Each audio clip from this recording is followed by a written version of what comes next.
Okay, well, thank you. Before I make a few announcements and introduce our speaker, I would like to ask one of our board members, Mr. Stepan Peligyan, to please come up and say a few words about Nasser and Nasser membership.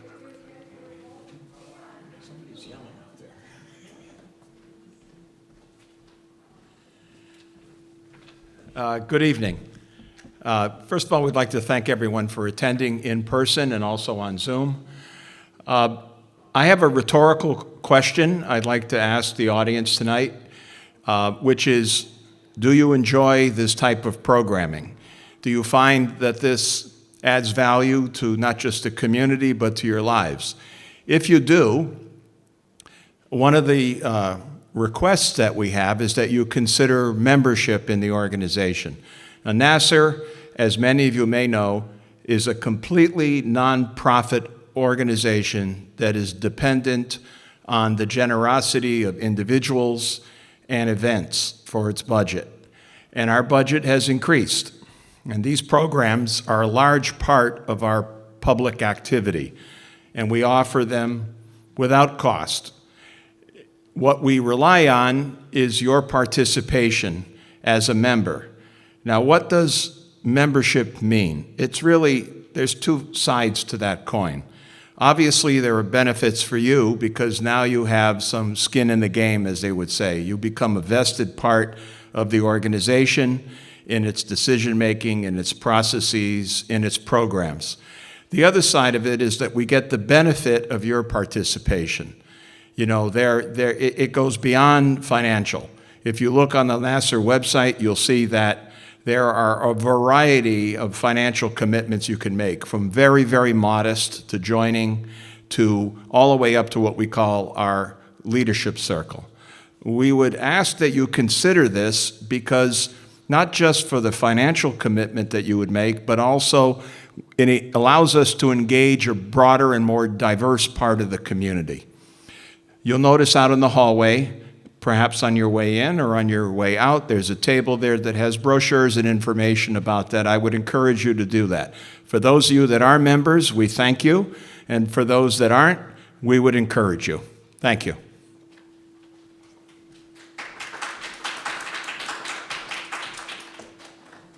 Thank you, Stepan. I second that. Thanks so much. I would like to just make a couple of announcements of a few upcoming programs. On this coming Sunday, October 2nd at 7 p.m. Eastern, 4 p.m. Pacific, there will be a online program for those of us here, but a hybrid event taking place at the Arat Askijan Museum with Dr. Roy Naki, entitled Fridtjof Nansen, Humanitarianism and the Armenian Question in the Interwar Period, co-sponsored by the Arat Askijan Museum, Nasser, and the Armenian Genocide Research Program at the UCLA Promise Armenian Institute. On Friday, October 14th, from 2 to 7 p.m., it's not a lecture, from 2 to 7 p.m., we will be having the Nasser Mardigian Library Open House. Director of Academic Affairs, Mark Mamagonian, and Library Curator, Ani Babayan, who is here tonight also, will give tours of the library and present highlights and rare items from our collection. If you've never been to the library here at Nasser before, please come. If you have been to the Nasser Library here before, please come, because trust me, you will see things you've never seen before. For example, we just received this. This is a little book published in Tbilisi in 1894, and the title is Lir Arkai. It's a translation by Dirui Gostanians in prose of the story of King Lear. And I know very little about this book. I know very little about the translator, but I'm looking forward to learning more and then giving the book to Ani to catalog and put in our library. We have a lot of wonderful books here, and we would like to have you come, and we will show you each and every one of them, or at least as many as we can in a reasonable amount of time. On Thursday, October 20th, Here at the Nasser Center, we will welcome the brilliant photographer Hurayr Haq-Hacharian, who will present his most recent works, Artsakh, The Photographer's Eye, and Armenia, Heaven on Earth. As always, many other programs are being planned. For those in this area, there is one other non-Nasser event I would like to mention, and that is that on Tuesday, October 4th, next week, at 7 p.m. at the Belmont Public Library, I have the honor of being one of the panelists in an event called Palaces for the People, One Book, One Belmont panel discussion on discussing the strengths and challenges of libraries today. This is an in-person event at the Belmont Library. Please come if you can. Couple of logistical issues for those watching on Zoom. You may use the Zoom Q&A function to submit a question to our speaker. I will endeavor to retrieve it from my phone. Please make the questions brief and to the topic of the lecture today.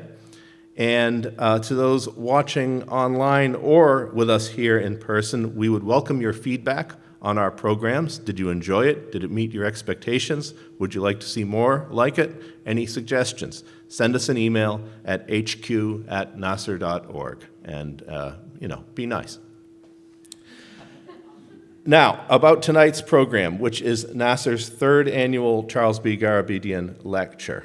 The first two were held at Tufts University in 2018 and 2019. I think you can infer why it was not held in 2020 and 2021. But we are really pleased to continue this annual lecture in memory of Professor Garabedian, which has been established at Nasser by his niece and longtime Nasser board member, Joan Collegian. Joan has also very kindly provided treats for those of us who are fortunate enough to be here in person. I will say no more, lest our online viewers become consumed with envy. But thank you, Joan, for your support and for your thoughtfulness. We really, really appreciate it.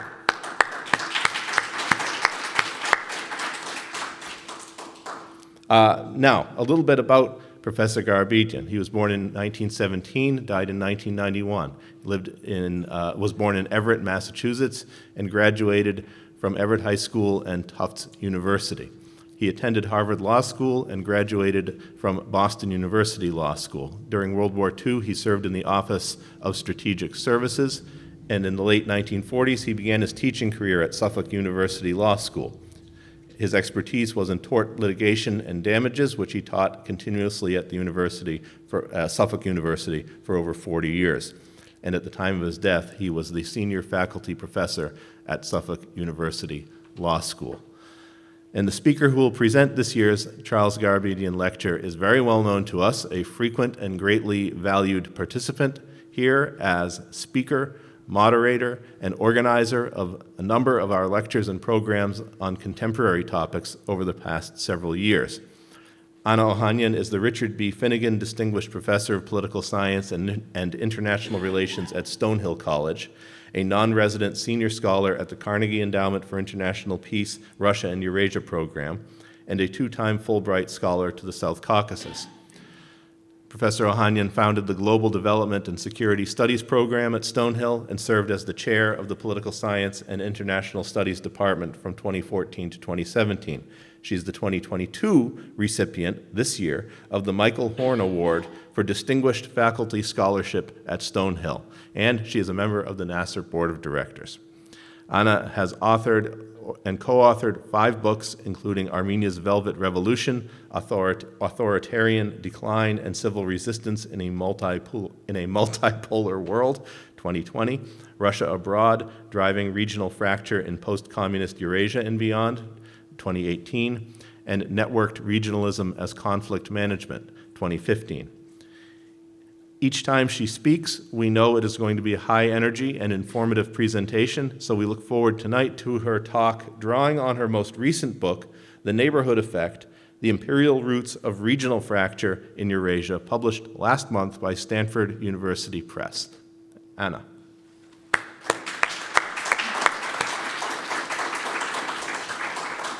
How does this work? I just look here and Yes. I speak here. Speak Okay. into the I don't have microphone. to worry. Okay, very good. And yes, and when you need to advance, just click. Okay, very good. Excellent. Whoops, now I've gone too far.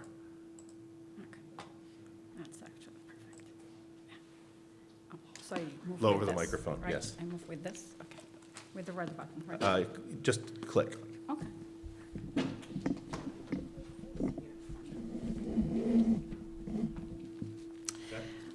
Well, hello, everyone. Thank you so very much for coming in person. It is a beautiful building. I cherish each time I'm here. It's really a treat and a privilege to be in this building.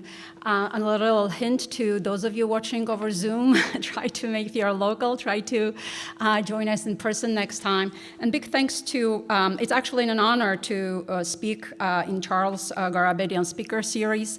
I'm very privileged to have that opportunity. But I would like to temper Mark's introduction a little.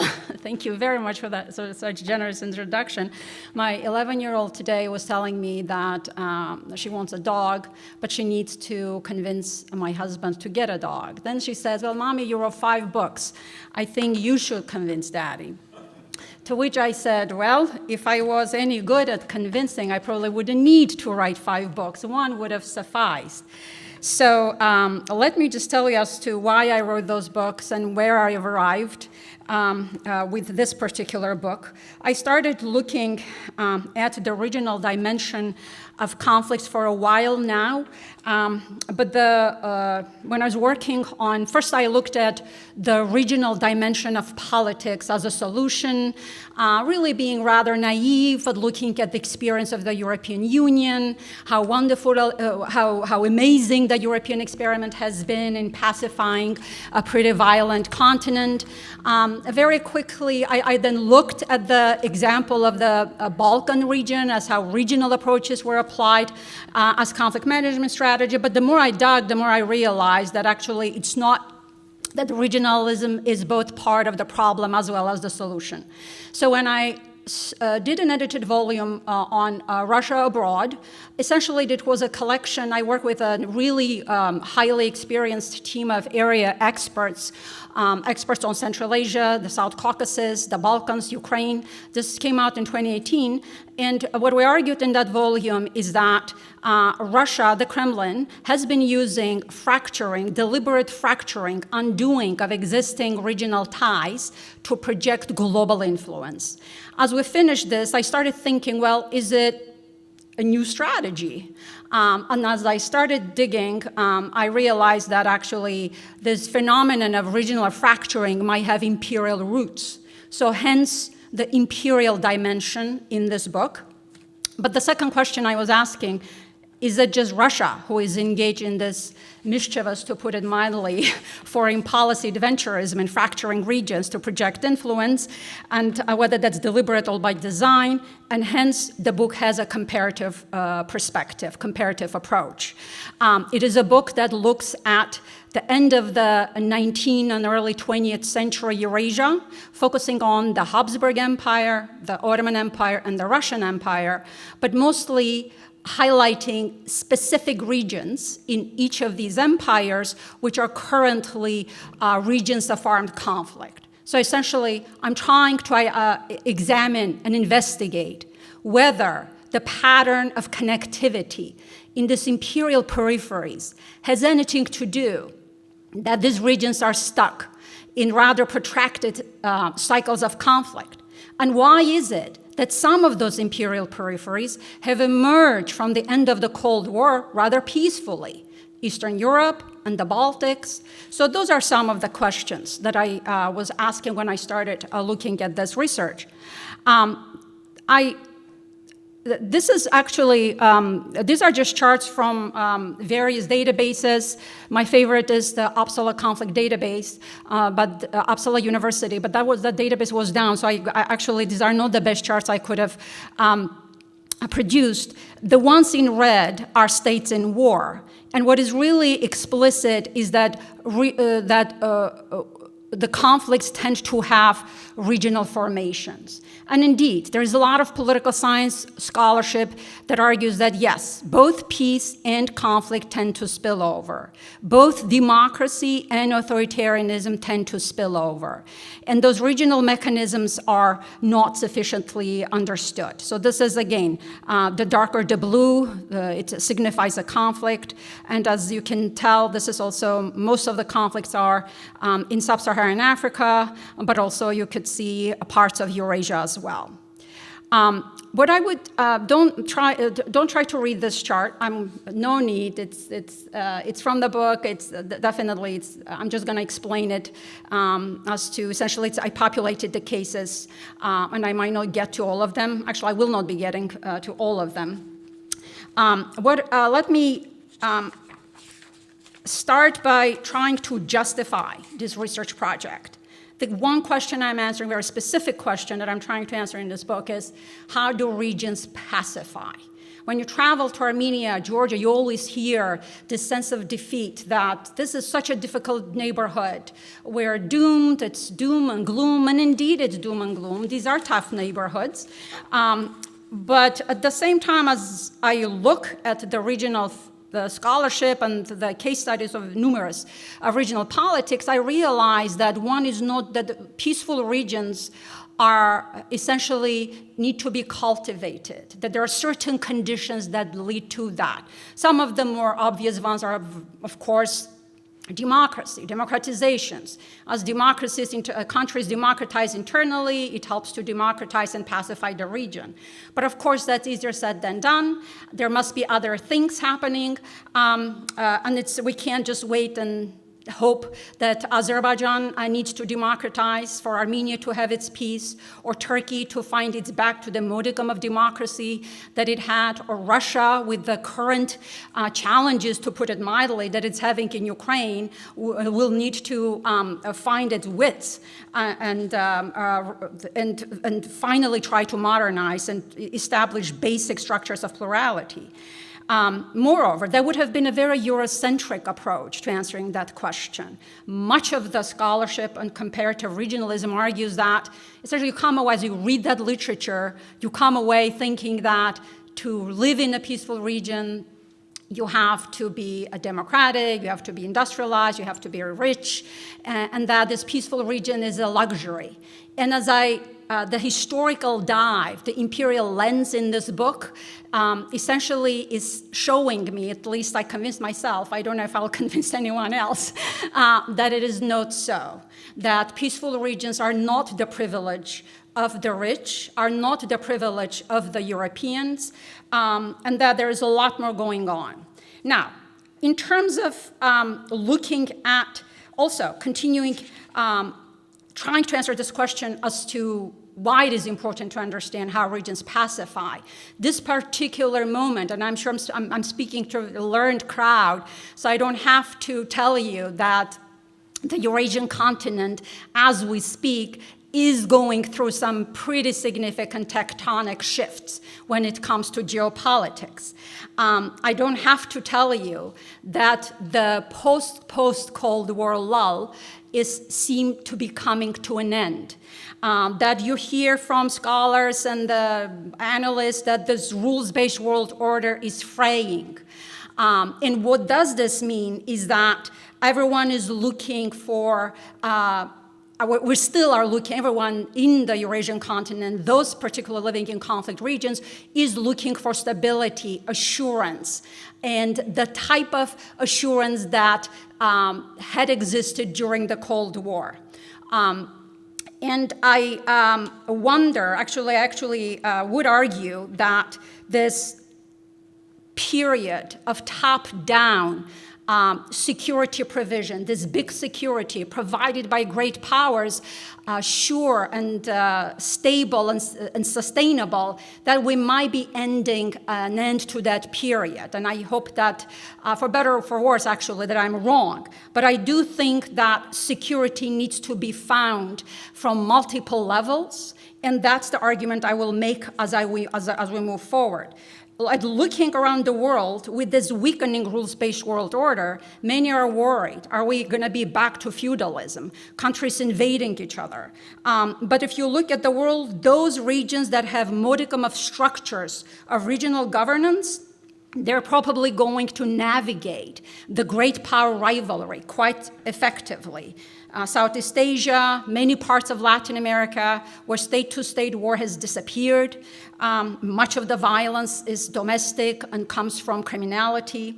So this model of trickle-down security from great powers, alliances, right, that can provide this insurance when it comes to security, obviously desirable, but just may not be realistic at this point.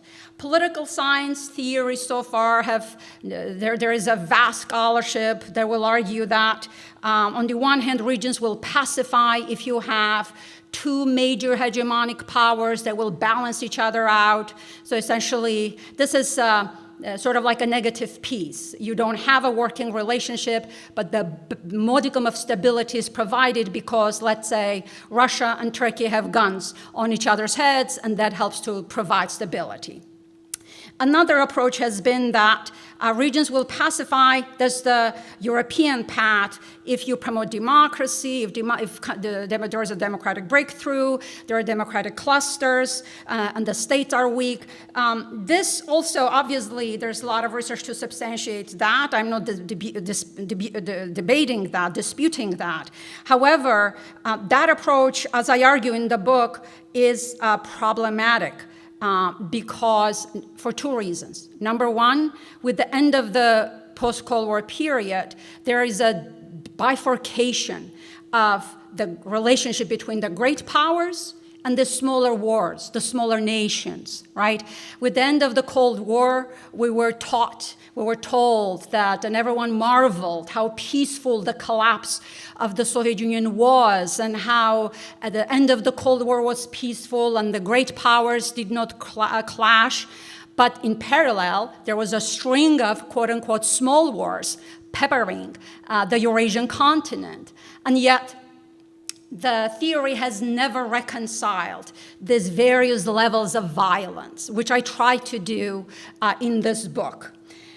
I do argue that on the one hand, great powers can become allies, provide security and stability, but at the same time, throughout looking at couple centuries back, great power rivalry can be extremely destabilizing. And actually, I don't even have to go back 2 centuries. You can just look at Ukraine and see how this great power rivalry, while I do not take the agency away from Russia, I want to be clear, this is Russia's war, no debate there. But at the same time, I think whether in Ukraine or Georgia, it's hard to dispute that great power rivalry has been consequential on some of these states.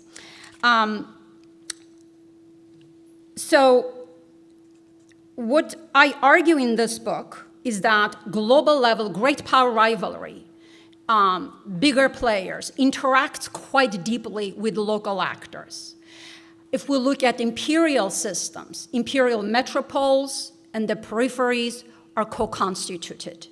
And I actually grabbed a book by, I haven't read it yet because it just came out as well after I published mine, by Ohanyan, Russian Exceptionalism Between East and West, the Ambiguous Empire. And he makes one of the many important arguments he makes. One is that these are the periphery and the metropole in the Russian case are co-constituted. So what does that mean in terms of this argument that is here? And I do hope that we'll get to the policy implications questions and try to see whether any of this here makes sense in the case of the South Caucasus, as well as in Ukraine and its neighborhood. So again, this book argues that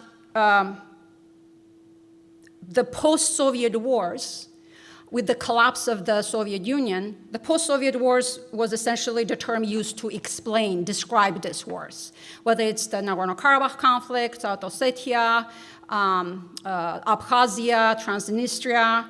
But what I argue in this book, that these are not post-Soviet wars, that they have pre-Soviet imperial roots, which obviously is not surprising to probably many of you.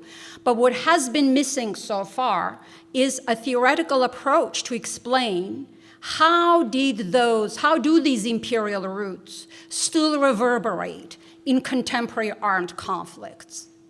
What are the mechanisms?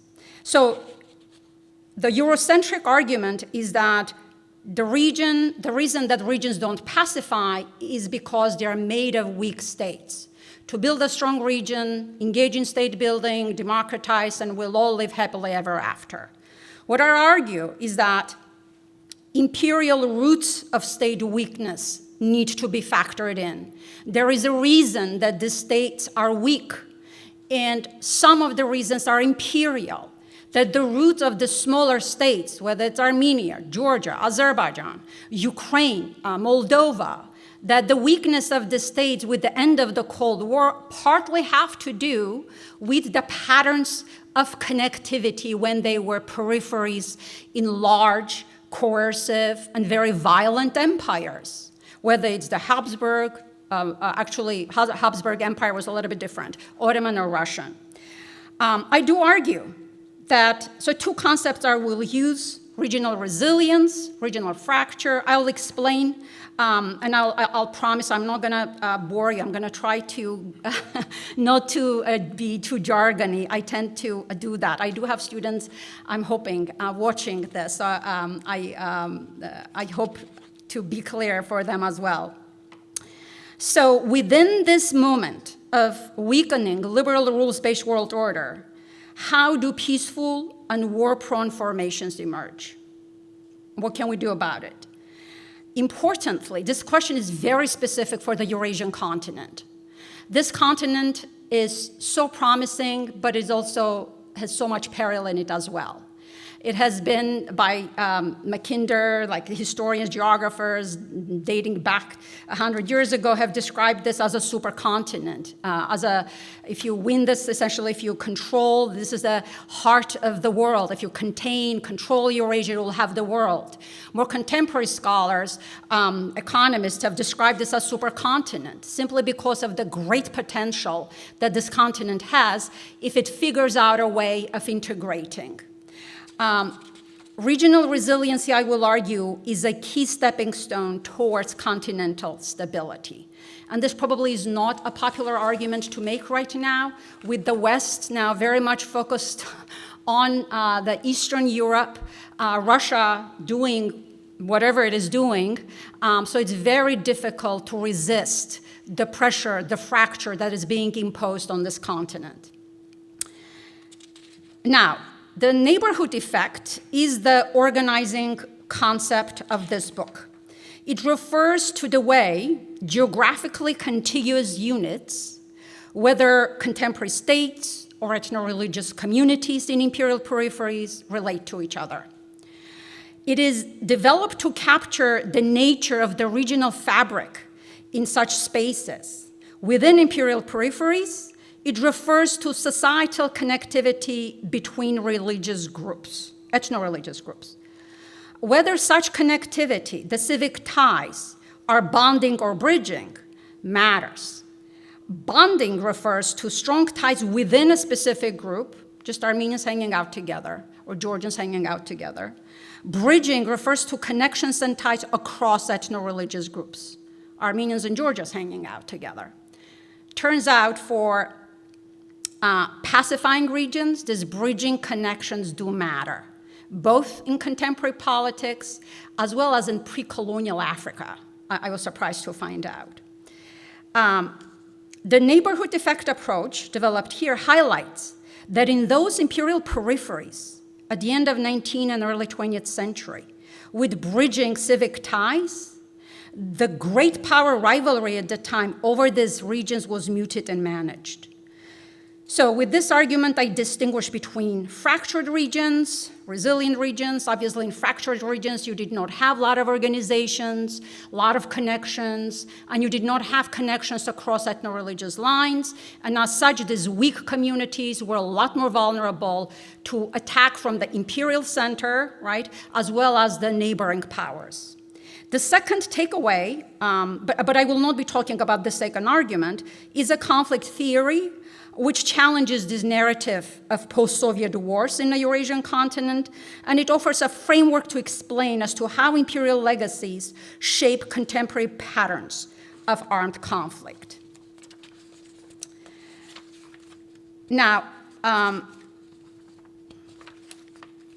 So essentially, at its core, you could argue, well, it does try to factor in how great power influence, interventions affect and interact with the regional fabric, but at the core of it, this is a civic societal connectivity argument. One very good example in contemporary politics that is applied on this, example of this is by Ashutosh Varshney, political scientist at Brown University. He, in his Ethnic Conflict and Civic Life, looking at contemporary India, actually since India's independence, he argues as to how India has been always vulnerable to communal violence between Hindus and Muslims. It's a multi-ethnic state, multi-ethnic democracy, very complex, very diverse.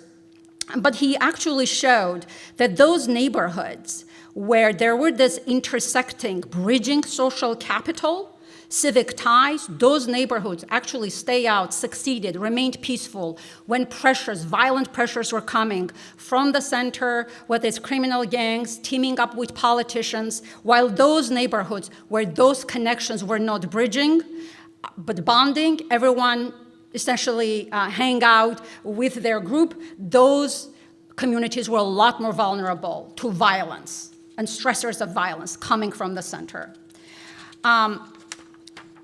Another example, actually, this article really was eye-opening for me. This was written, this is by Tor Wig. This was called Peace from the Past, Pre-Colonial Political Institutions and Civil War in Africa. What the author makes, this was published in 2016, Journal of Peace Research, those of you who would like to dig. What he argues here is that he essentially looked at the African continent before before the colonization. And he argued that, let me see, those essentially, he examined the relationship between traditional organizations of ethnic groups and ethnic civil wars in Africa after decolonization. Specifically, a quote, I argue that excluded groups with centralized traditional institutions, so those ethnic groups that are left out in some of these new states, they could rely on their traditional institutions that predate the colonization in order more credibly bargain with the state.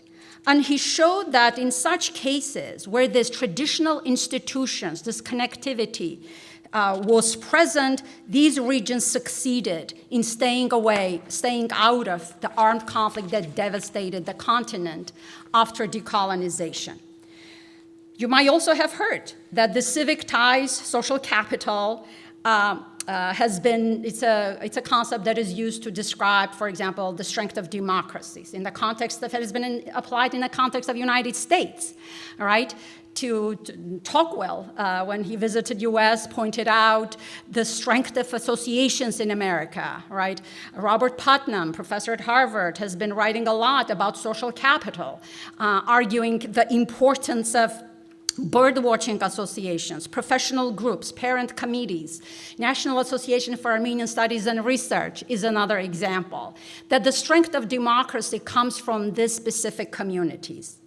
On a more lighter note, and then I'll go into the historical component of the talk, the great flavor of Belgian chocolate, I discovered this by accident in Bruges, actually is partly related to the guilds that existed in Belgium till the end of 18th century. These were professional associations, I was thrilled to find out, professional associations of craftsmen and manufacturers which disciplined their members to maintain the standards set by the guild. This applied to chocolate. So, strong social capital, good chocolate, strong democracy, a more peaceful world, if it was that easy, of course. So, where did it go wrong in so many parts of the Eurasian continent? In one quick definition of the neighborhood effect, essentially it's a concept that distinguishes fractured neighborhoods and resilient neighborhoods. In fractured neighborhoods, the societal fabric tends to be clustered, with very shallow institutional connections between within and between ethno-religious communities. Such patterns of regional connectivity at an imperial periphery make the region vulnerable to extra-regional rivalry as well as an attack from the imperial center. And again, regions with more balanced connectivity, cross-cutting links, were the ones that were rich in bonding social capital, with deep institutional connections between communities in a region, were less vulnerable to such stressors. And they could withstand imperial pressures coming from the metropole, from the center. I'm going to skip over a little, and I have prepared. The book has 3 empirical chapters. It does have a conflict theory chapter. It does have a policy implication chapter as to what all of this means to those living and working in some of these conflict regions. So perhaps we can have that conversation later. But I've prepared 3 profiles of empires and their peripheries. I'm not going to do all 3. I'm going to skip the Habsburg Empire and the Bosnian province, which actually is fascinating.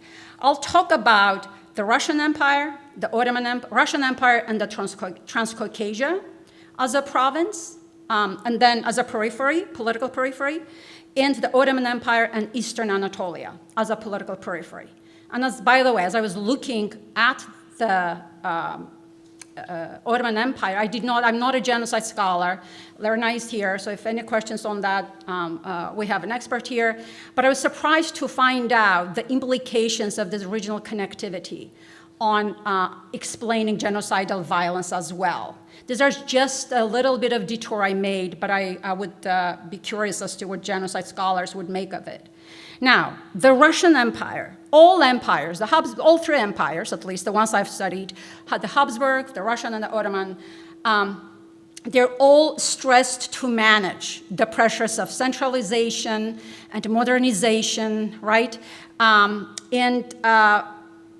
How did Russian Empire manage this? This was very different from the Habsburg Empire as well as the Ottoman Empire by its sheer size, how diverse it was. And usually, actually, Russian state and the Russian Empire refers to as the Russian bear. What I try to convince you in the book that the Russian octopus is more useful as a metaphor than the Russian bear, simply because how spread out these peripheries are and how different the tentacles have been. And very often these peripheries do not talk to one another, which essentially is how empires survived for so long. Empires obviously have been the longest surviving oldest forms of political organizations, not the nation state.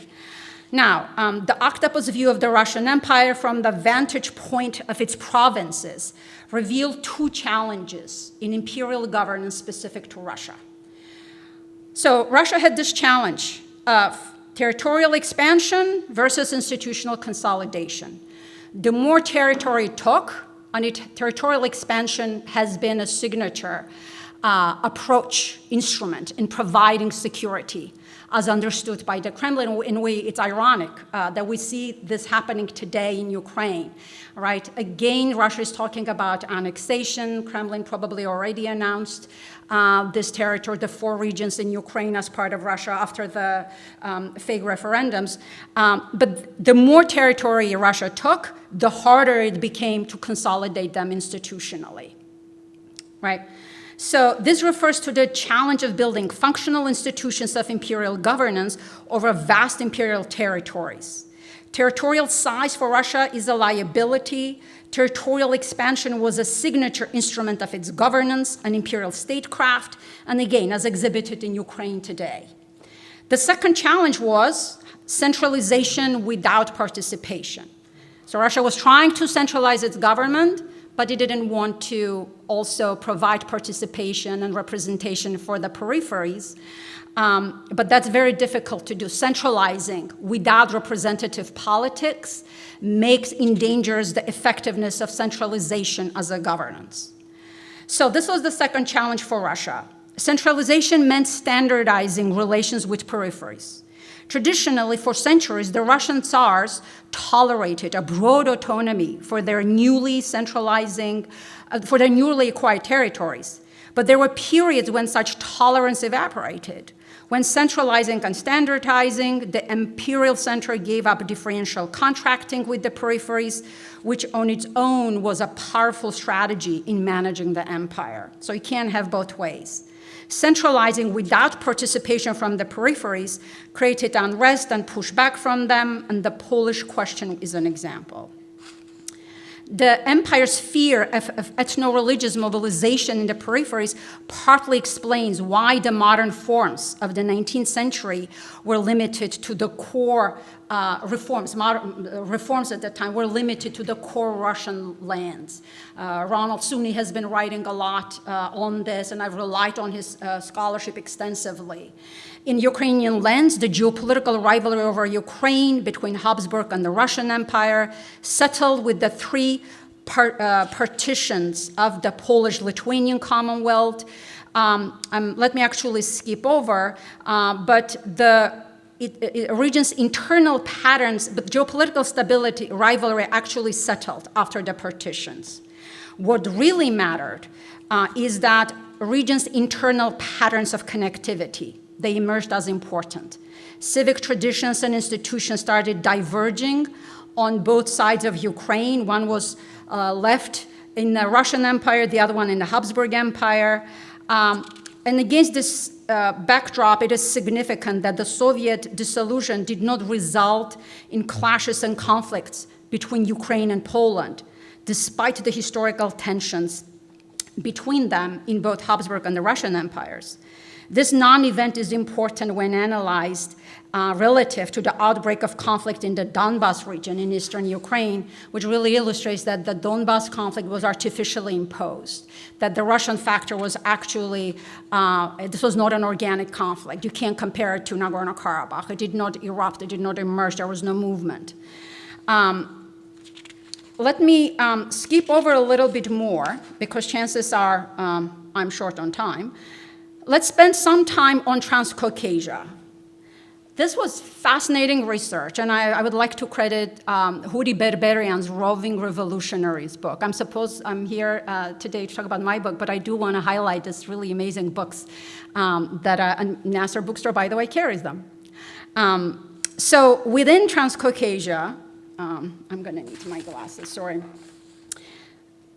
This great power rivalry was rife. This is a region, periphery, that was nested between Russian, Ottoman, and Iranian empires. But the theory of regional connectivity, when applied to this periphery, reveals that the region had significant agency in the early 20th century. I was really surprised to find this out. Russian imperial governance in this period here was direct, unlayered. Stephen Rigg Badalian has been writing about this as well. The Russian presence was unlayered, unmediated by any separate privileged groups, such as the German nobility in the Baltics that mediated between Russia and the smaller minorities. In the Baltics, the empire relied on the Latvian and Estonian peasantry to keep the German nobility in check. And this pattern was not devastating for the intercommunal relations between Estonians and Latvians, which probably explains the peaceful rebirth of the Baltics from the Cold War. In Transcaucasia, Russian imperialism polarized its main ethnic groups and nationalities through socioeconomic cleavages that quickly became politicized and securitized. Economic stratification overlapped with ethno-religious divisions, and this imperial, essentially particular ethnic groups were segregated into various professional occupations. This pattern of imperial governance also was practiced by the British in parts of Africa. In Transcaucasia, the civic ties were dense but clustered.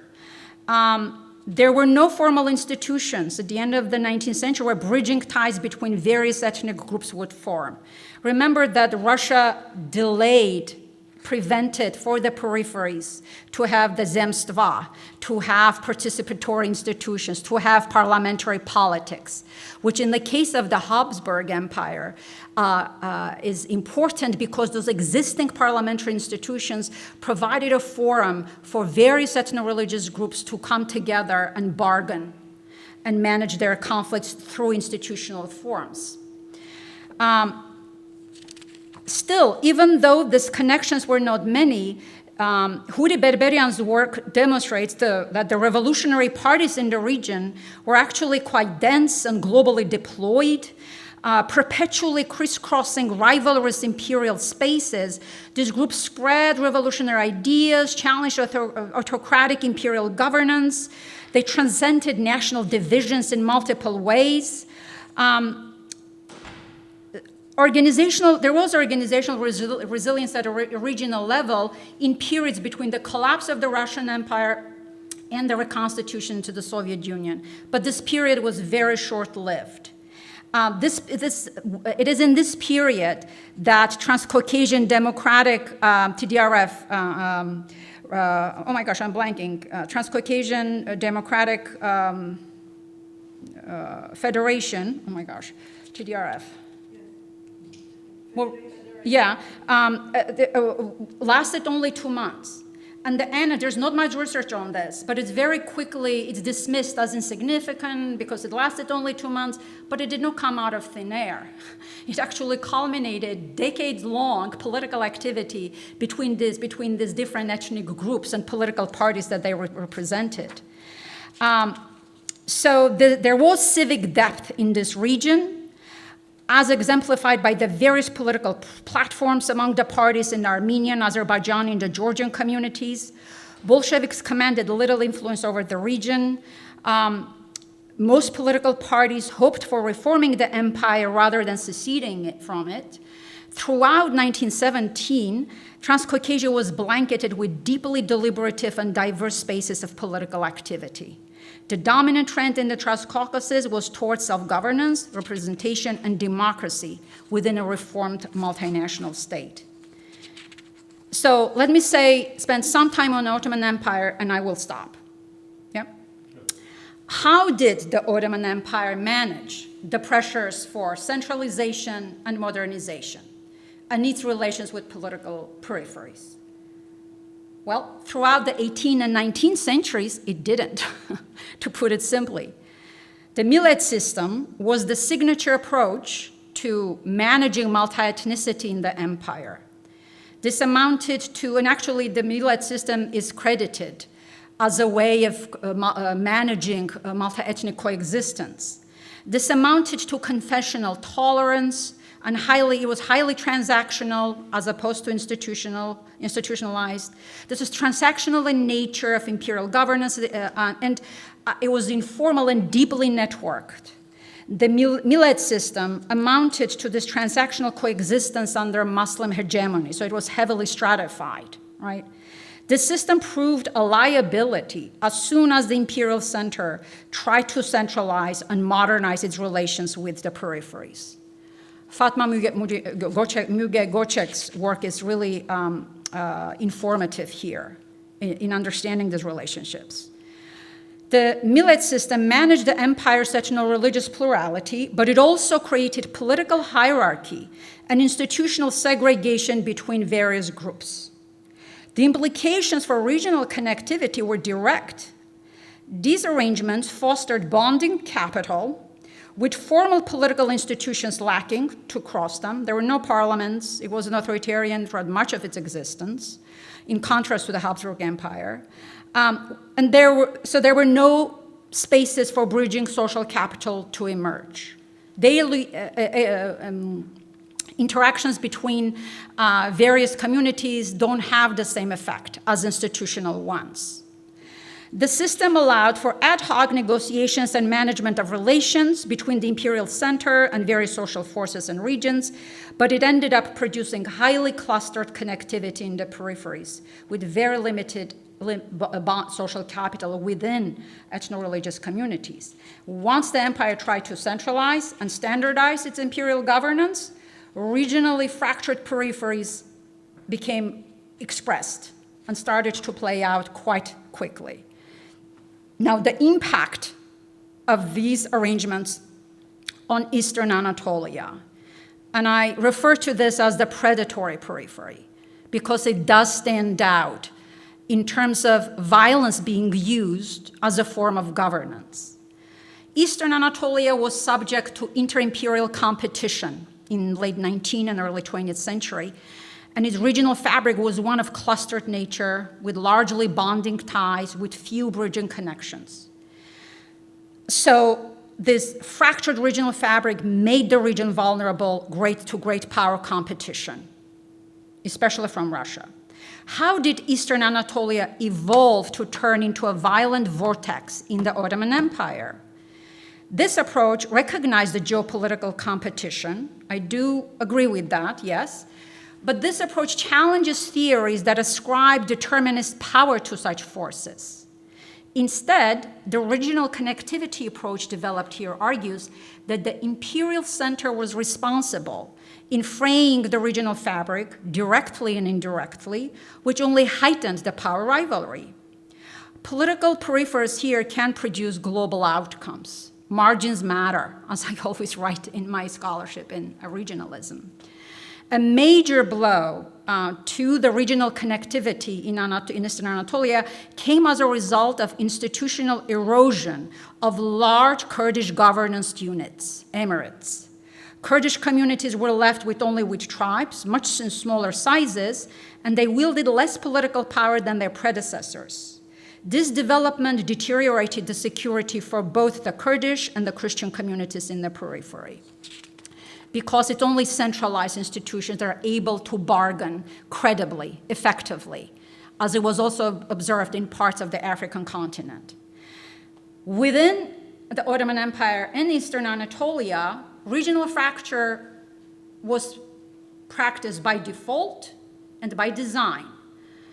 By default, structural conditions, it was there. Not much the imperial center could have done. Changing patterns of trade integration between the empire and the European economies.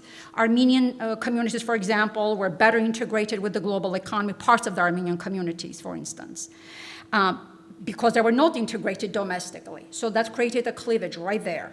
Ethno-religious cleavages heightened as various confessional groups were connected to different stakeholders in and outside of the empire. This was also observed in the Bosnian province in the Habsburg Empire. Competitive and socially stratified interethnic relations resulting from the millet system heightened the polarizing impact of economic modernization reforms and changing global trade relations. There's a vast scholarship on this, and I've heard so many talks at Nasser, by the way. Now, by design. How was regional fracture practiced by design, by choice, tactical factors? The Tanzimat reforms resulted in civic vibrancy. They're essentially, throughout the 19th century, they were attempted. But they also created the problem of political parties without parliament, pretty much. Bonding social capital with no political space for bridging to take place. Elimination, I mentioned already, elimination of the emirates from the Kurdish communities, which decentralized governments, weakened them as political players, made them unable to bargain institutionally. Most importantly, privatizing force via irregular Kurdish militias, often directed against the Armenian communities.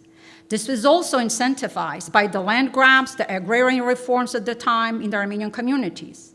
Trying to settle the Kurds to avoid Russian intrusion, the Kurds were co-opted and often deployed in the Armenian communities.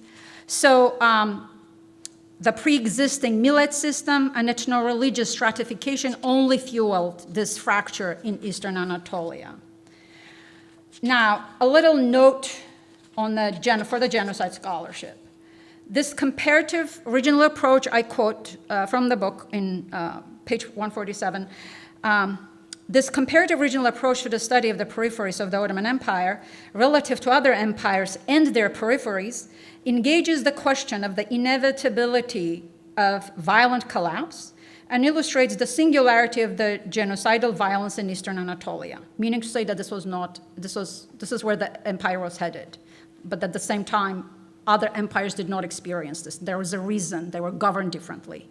By investigating the mechanisms of regional fracture in Eastern Anatolia, relative to other peripheries in the Habsburg and Russian empires, I make a structural institutional argument that the regional fracture on this periphery over the 19th century polarized the interconfessional fabric and produced a largely predatory governance carried out by the imperial center.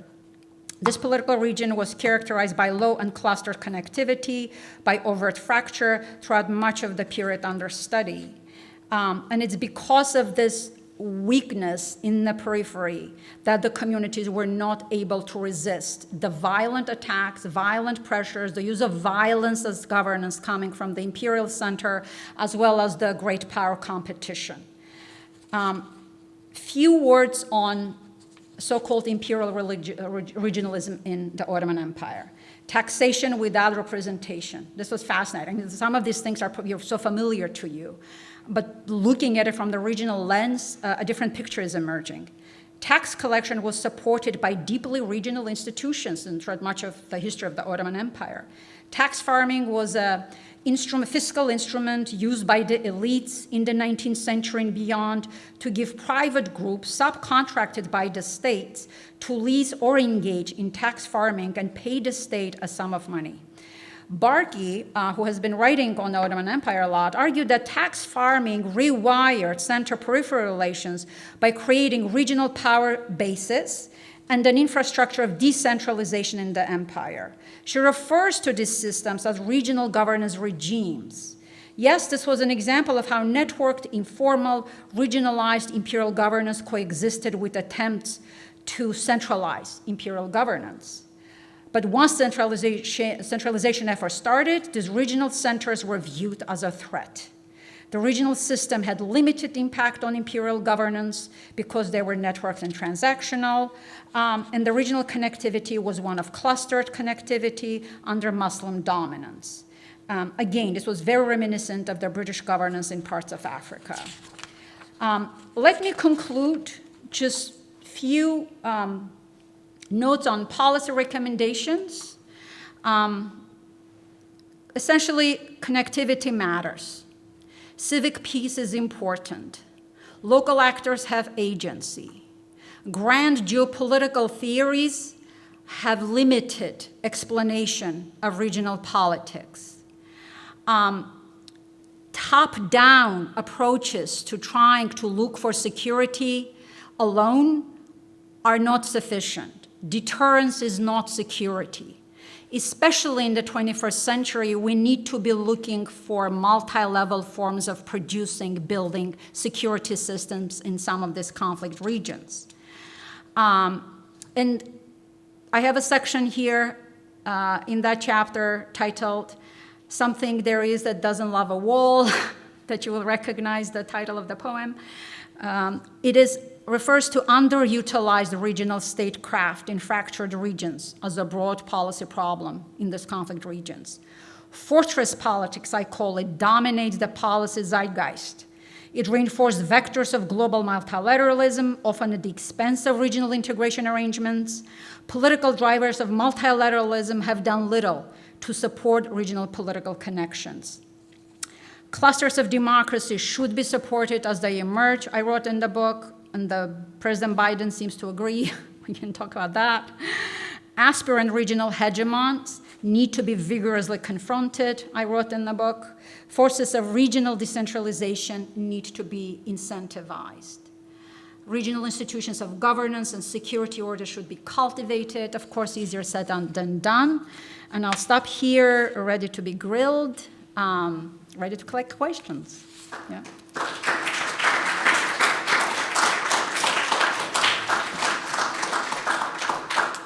I'm coming up here because, for the benefit of people online, I will be the repeater, the great repeater of your questions. So you have an added motivation, an incentive to make your questions short, succinct, to the point, and spare yourself and me the embarrassment of having to recapitulate a long question. How's that? Questions? There's a question from online while you're pondering that. If I can call it up. Is the opposite term of fractured the concept of integrated? And if so, how does this differ from the term resilient that you have used? That's a great question. That's a great question. I thought about that question long and hard.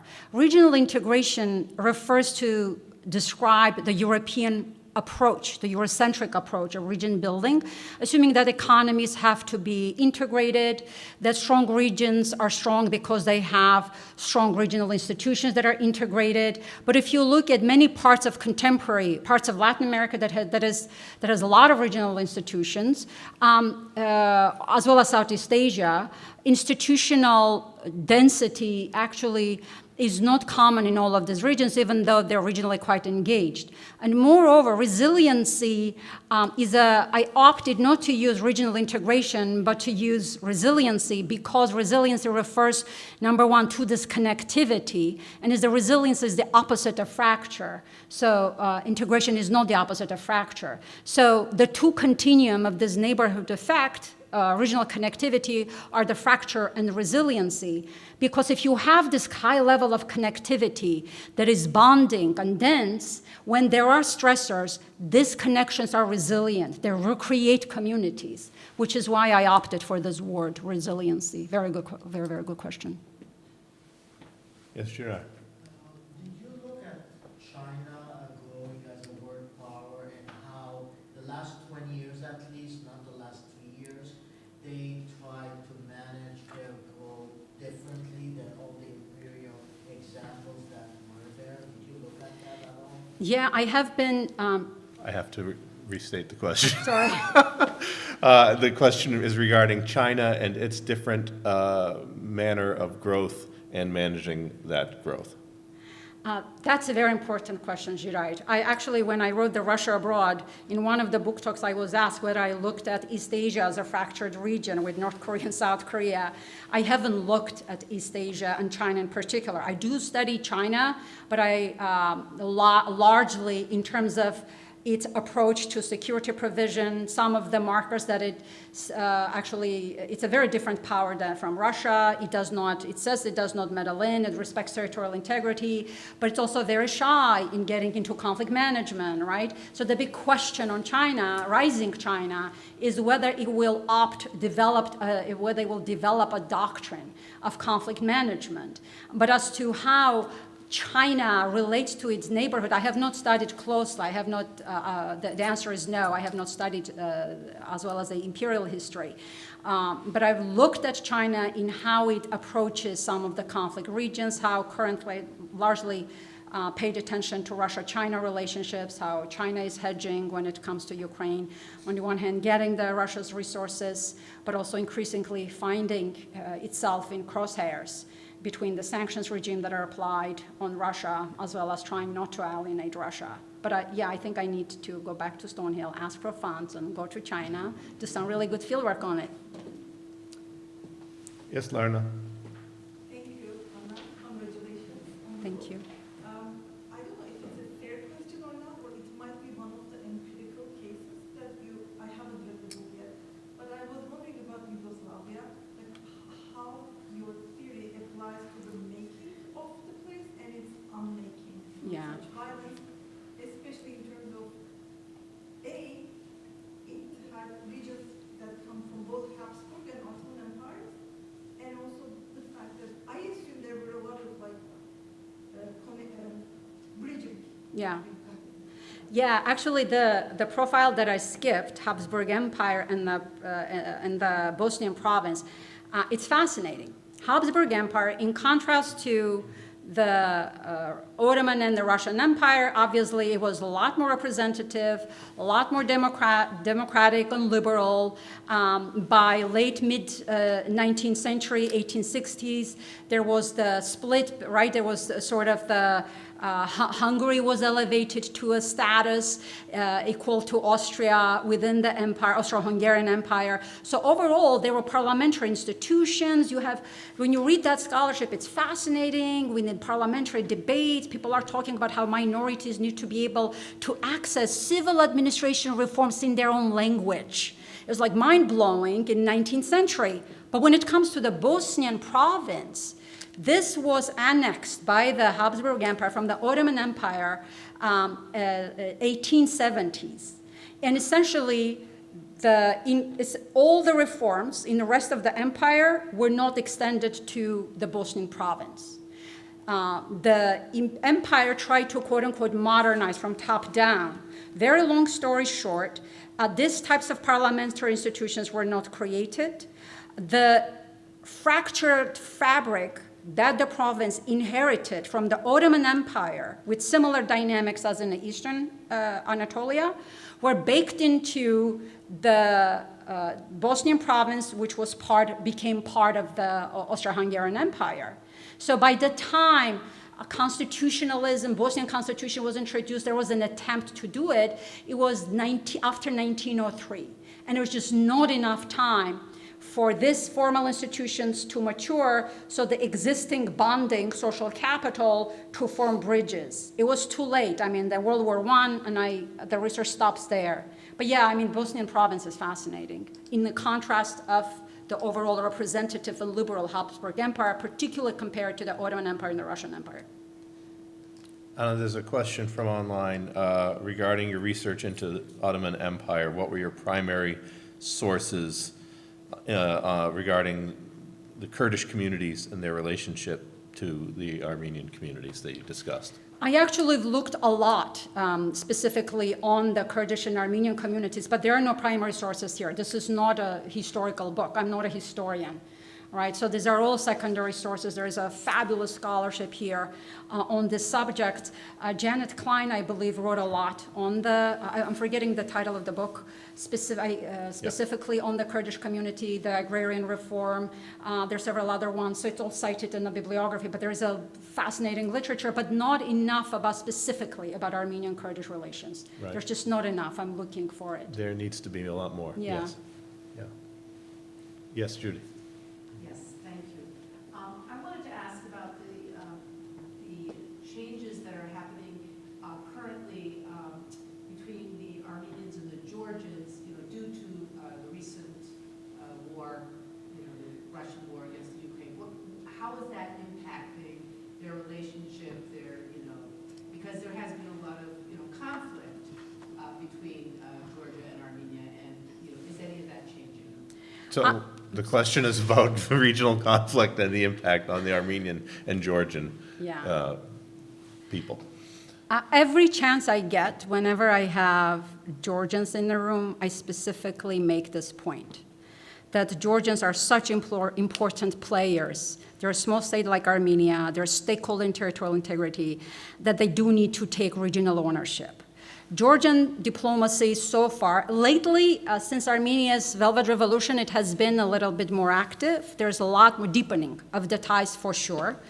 But even with the last attack, Azerbaijan attack on Armenian borders, again, the Georgian leadership comes out with the predictable, we want stability in the region, we have good relations with both Armenia and Azerbaijan. That is not enough for a small state that needs to be cultivating regional connections.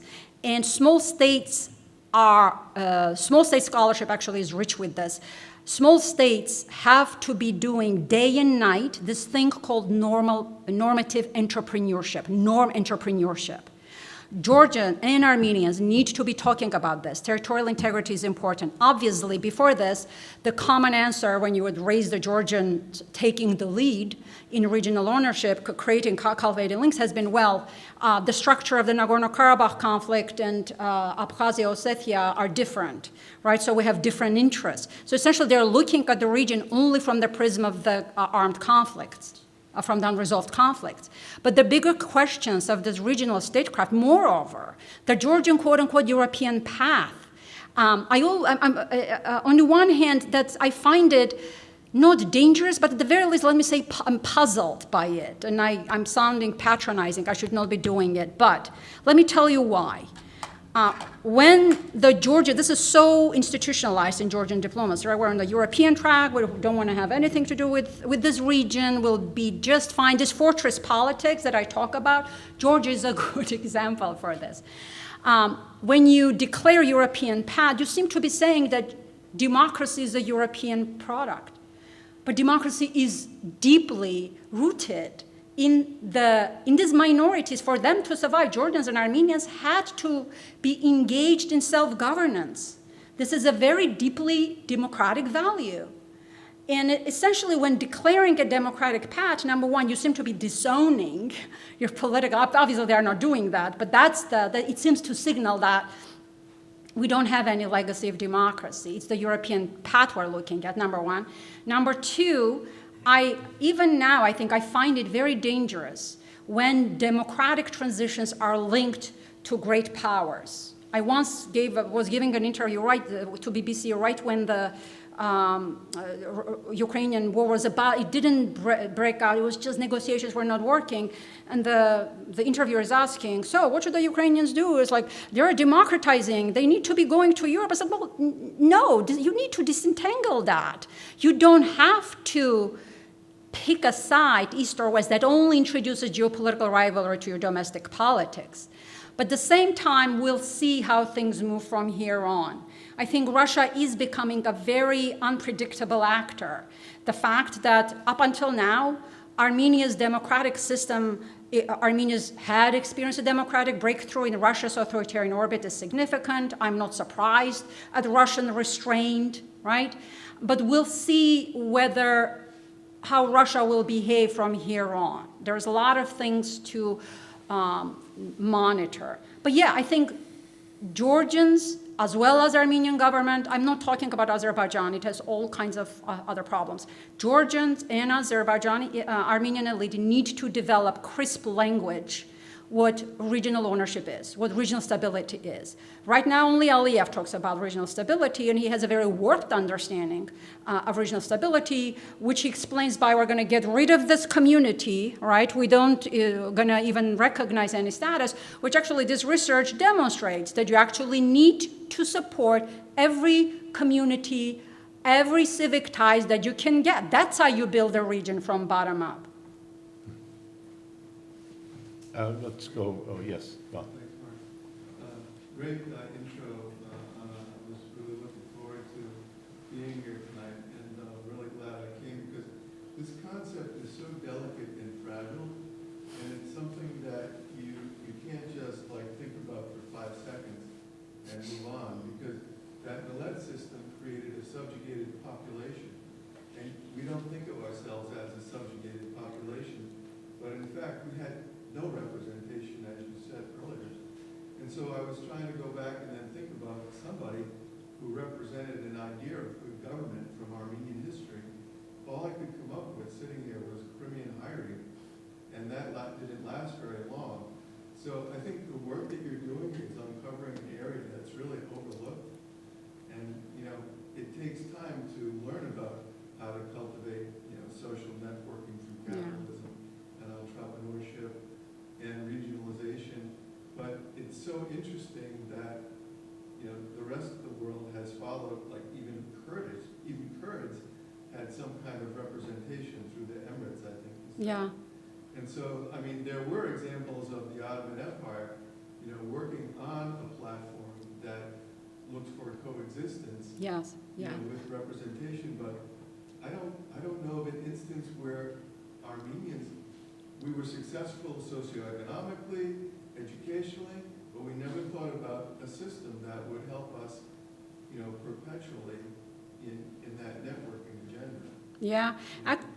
Actually, Pedros Dermatosyan's book, The Shattered Dreams of a Revolution, I think, is one among several that shows us how after the 1908 revolution in the Ottoman Empire, there was such enthusiasm within all of the ethno-religious communities in the Ottoman Empire. Everyone was hoping to reform the empire and build this multi-ethnic large entity. And I'm like, because I'm studying regionalism, I thought, oh my, this is like a predating the European Union. It would be interesting if that route, if obviously the history did not evolve the way it did, if that route was taken.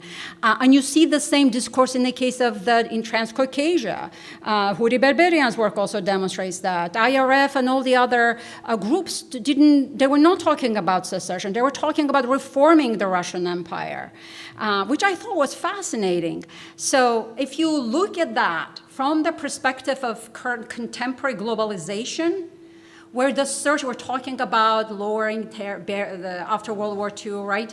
Free trade was advanced and barriers to trade were lowered. I don't know, it's like one of those what ifs. How would history developed if the Ottoman Empire reformed, if the Russian Empire reformed, and you would have this super states that were representative? And the course of history and the course of the Eurasian continent would be very different.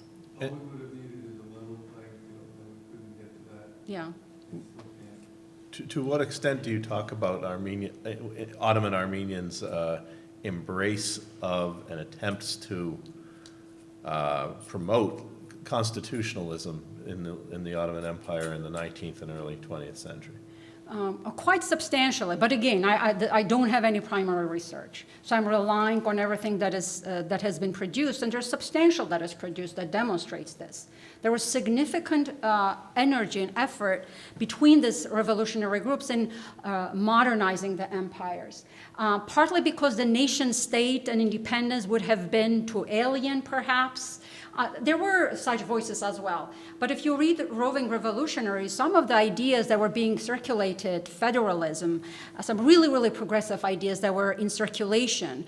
This revolution is looking at, I don't know, Switzerland, Geneva, Europe, different parts of the world in looking at political templates, but all were designed to improve their political representation. Right? So it all comes, no matter how you slice it, it all comes back down to communities wanting a say of how they're governed. Whether we're talking about a nation state or whether we're talking about a large multi-ethnic, liberal, gentle empire. Yes, Stepan. Armenia, or the Armenian people in the eastern sections of our historical homeland, have had a 200-year formal political relationship with Russia, whether it's Tsarist, Soviet, or whatever you want to call it today, pseudo-democracy. In the two circumstances of independence, although we have patriotic fervor for what happened, when you step back as people like you look at it, it was really the result of responding to a political vacuum created by the collapse of the Tsarist government, the collapse of the Soviet Union. It seems to me that the lasting legacy of the imperial powers, in our case Russia, is to render us politically inept. In other words, that we're not ready to take on democracy. We're not ready, we don't have the political self-esteem to provide the kind of leaders.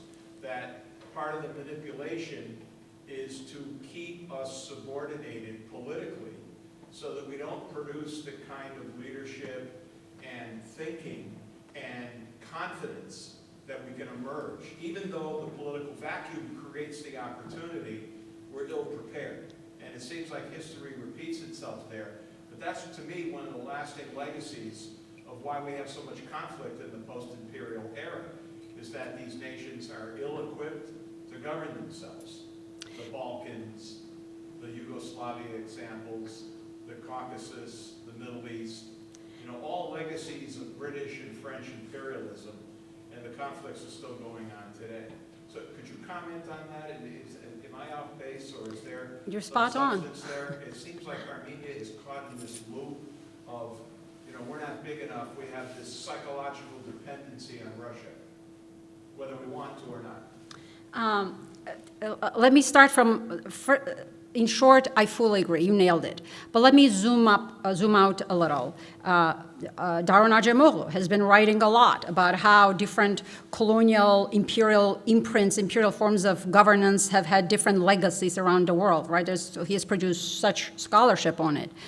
But specifically on Russia, I fully agree with you. And that, I think, is not only the reason that Russia behaves that way in its foreign policy towards its near abroad, is also reflective of its domestic politics. The word that I would, just recently it occurred to me, that yes, I'm going to help you, you can't develop too much because you always have to need me, but it's patrimonial form of governance. paternalistic form of governance, so constantly wanting to be needed. And if you look at Russia's history, internal politics, whether we're talking about contemporary Russia, Soviet period, I've lived in Soviet period, did not study it as much, and there's a big difference in that. And then the Russian Empire, the pre-Soviet years, right? Russia sometimes felt like always one step behind of history, always resisted modernization, always resisted introducing representative institutions, and always was fearful of its peripheries. But even domestically, even though resisting modernization, it ended up always had this tradition of a strong state, right? But strong not in terms of strong administratively capable, no, strong in terms of large, reliant on security. As a result, it never developed multi-level, complex, sophisticated institutions of governance, which is why Russian history is from one strong man to another, right? I was having a conversation this summer with my aunt who just came from Russia, and we're talking about this, like, oh, what should we do? And she says, well, we just don't know who's going to come next. If not Putin, then who? I said, well, that's the problem of Russian history, that it always boils down to individuals, not to building systems. And it's that patrimonialism that plays out. If Russia modernized, reformed internally, and the politics of getting there is complicated, right? It would have been unrivaled power. It would have, and if it was a modernized state from inside, it would recognize the value of its peripheries being strong, the value of Armenia being strong as a Russian ally. But that's not how Russia has been behaving. Essentially, Russia always tries to be, I'm simplifying this too much perhaps, being the big house in a debilitated neighborhood, which is not a good way if you're trying to project global power and want to be recognized as a great power. Your neighborhood has to be attended.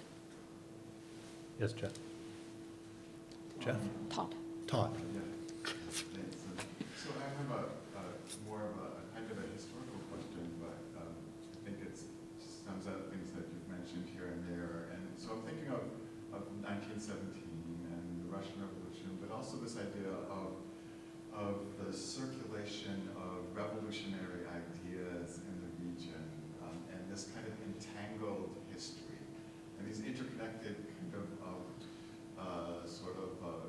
revolutionary movements for independence in Ukraine, in Armenia, in Ireland, in India, and they're all aware of each other, right? Yeah. And in fact, these roving revolutionaries circulate. Yeah. So there's a circulation of radical people and ideas that's happening at the same time in this period of upheaval, right? And it's very short-lived in a lot of instances, right? And so I guess my question is, how does this idea of revolutionary ideas, radicalism, even nationalism fit in with the idea of fracture and resilience, right? Yeah. And so, do you know what I mean? In terms of shaking things up, could be also Yeah. fracture could almost be seen in a Exactly. positive, but in certain instances in a positive light. So that's what I'm kind of thinking about. How does that intellectuals and the circulation of ideas fit into this theory, right? Yeah, that's a great question. And essentially, I guess the way I would answer it is that revolutionaries, political parties, associations, all of that it's good. It enriches the social political fabric of communities, whether we're talking about imperial peripheries or whether we're talking about contemporary states. But you're absolutely right. It can go either way. It can fracture peripheries, and I discuss essentially the challenge is how if the top, essentially you need development from below and development from the top in an ideal world. In the Habsburg Empire, because there were parliaments, because there were national central level participatory institutions created, all of this nationalist activity, political parties had an outlet. They had a place to go, to bargain, debate, disagree, compromise. So in the case of the Ottoman Empire, it had two constitutional periods, interrupted in between the long period of authoritarianism. Bedros Dermatosian, actually, his new book, I have not looked at it yet closely, but I read some of his articles. He talks about, and I refer that in the book, the public space, right? Once the authoritarian systems, empires or states, open up just a crack, right? That space, Gorbachev's perestroika period, right, fills up very quickly, right? But in the case of the Ottoman Empire, in the case of the Russian Empire, the top never consolidated for that political energy to push the system in the right direction, in the peaceful direction. I hope Huri Barbarian is watching. Her ideas are roving around, so Yes. not just the revolutionaries. Yes, Barka. In the case of Armenia, having the democracy, it was not the time to get democracy in there. Because until they came to an agreement on Karabakh, there shouldn't have been democracy.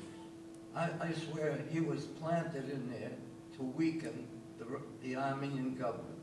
The same way in the Ukraine, they couldn't wait for 6 months to have an election. They overthrew the pro-Russian government. That's what created their problem there. And the same thing here happened when Pashinyan came in. Everybody else left, except he stayed in there. So the question is And about so the whole- whether these democracy can work. Yeah. I'm going to guess what the answer that Anna has is, but I think she should give the answer. That's a very good question. I think people are afraid of democracy only because it's destabilizing, it's messy, you have to sort it out, it's about creating a system. And I have a family who lives in Armenia. That question is very personal to me. I have nephews and nieces. But the democracy versus security, that we could not afford democracy, it's a false choice. And there's a lot of social science on it. Let me tell you why. Maybe I'll convince you. It's because of Nagorno-Karabakh as a security factor was there, and that actually helped to delay democracy. There was always social protest in Armenia since Armenia became independent. Actually, Armenia, in comparative political science literature, ranks as the country with the highest share of protest activity in the post-communist world, or maybe post-Soviet world, right? Even though it also was credited as having a stable authoritarian system. So it was this anomaly. How can you have stable authoritarian system when you also have the highest level of protest activity?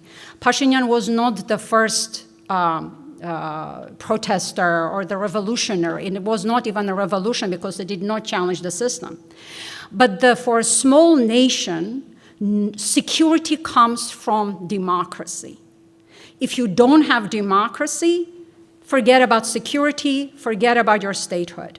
Because at its core, democracy is for people to decide who is going to govern them. When they don't have that choice, external powers can influence politics. Corruption does have a regional implication. It has weakened Armenian state. It had weakened Armenian army. If you want to have a strong army, people have to believe in their government. If they believe in their government, they'll pay their taxes, right? That's not just Armenia. Again, that's a legitimate government is able to raise taxes, collect revenue in order to build its army. It'd be very dangerous for Armenia to lose its democracy. I'd be very worried if Armenia lost its democracy. I hope I convinced you. Thank you. That's maybe a fair note to end on. Let me point out that both for people who are here and watching online that Anna's book is available in the Nasser bookstore, The Neighborhood Effect. It's on sale. We're having a sale right now, so it's a good time to buy. So please do check it out. You will find much of interest. And I want to again thank the audience. I want to thank Joan for supporting the Charles Garabedian Lecture Series. And of course, I want to thank Anna for giving such a wonderful talk.